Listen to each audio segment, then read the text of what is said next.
Alright mates, how's it going? In today's video, chapter 10 of Shadows Rising by Madeline Rue. Let's find out what the Widow's Bite are currently up to, shall we? Let's go! Back in Nazmir, Apari lit the final stick of incense and gave the fragrant smoke a big whiff. It kinda hurt her lungs as she inhaled, but it was all part of the ritual, so whatevs. Plus she was used to pain nowadays anyway. Her injured leg ached constantly.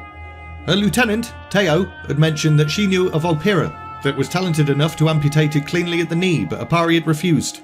It was a reminder that time was short, that not a single moment could be wasted. I mean, she totally could just write that on the back of her hand or something, but okay. Is everything ready? I stand ready. Our assassination failed, Teo. The Horde will come looking for answers. We attacked the Queen on their soil, but we cannot allow them on ours. Their numbers are too great, and they will overwhelm us and the Pale Rider before our justice is had. The storm will keep them at bay, Apari. This magic is old as the Empire itself. We will not fail. All is not lost. Apari snorted. When the Pale Rider sees this, he will not doubt us again. He thinks he is powerful.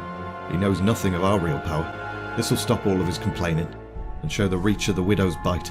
Apari then gazed around at her assembled rebels. They'd gained quite a few new followers recently. More and more Zandalari had left their homes in Zandalar to join their ranks.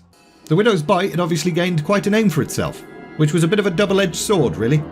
New followers meant they would only get stronger, but Talanji and her army would also start to take them much more seriously now. It would take all of our power, all of our considerable might, to shake the seas and command the clouds. Chant with me now, brothers and sisters. I need your voices. Let the heavens hear you. Let your will be known. Those gathered around Apari did as they were told and started to chant slowly, and the gagged and bound nobleman from the palace started to moan and groan, because he knew a sacrificial ritual when he saw one. Apari then limped towards the soon-to-be sacrificed man. She couldn't help but wonder what he must have thought of her. She knew him, knew his family, because she'd been just as rich and noble too once, just as beautiful and sought after as Talanji herself. Even General Jack Rosette had often been like, homina, homina, homina, whenever she'd walk by. But all that was in the past. She wasn't rich anymore, and she was kinda ugly. Her leg was all infected and smelly. No more frivolities. No more games. The Widow's Bite was her purpose now. Her mother's legacy was her only concern. Apari then removed the gag from the old nobleman. You won't be needing this anymore. You don't need to do this. You want gold? I'll give you gold. Please.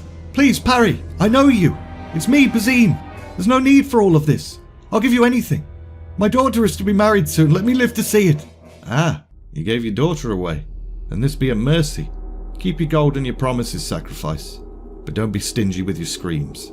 Apari then raised her sacrificial knife and immediately brought it down again and stabbed Bazine.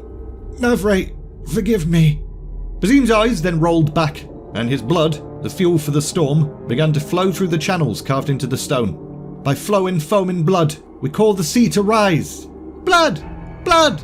Blood! The blood flowing from the sacrifice ignited, and the ground beneath Apari began to hum and glow.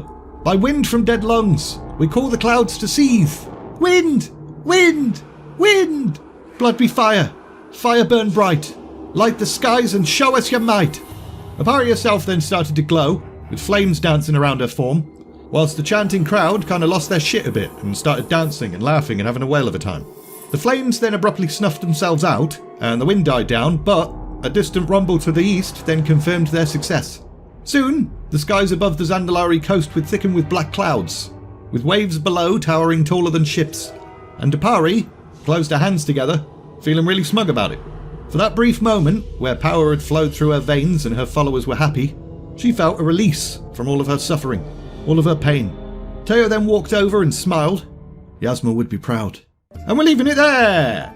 Notice how Bazine called her Pari, and then back in the chapter 7 video, Talanji mentioned she used to play with someone called Pari as a child. So, there's a coincidence for you.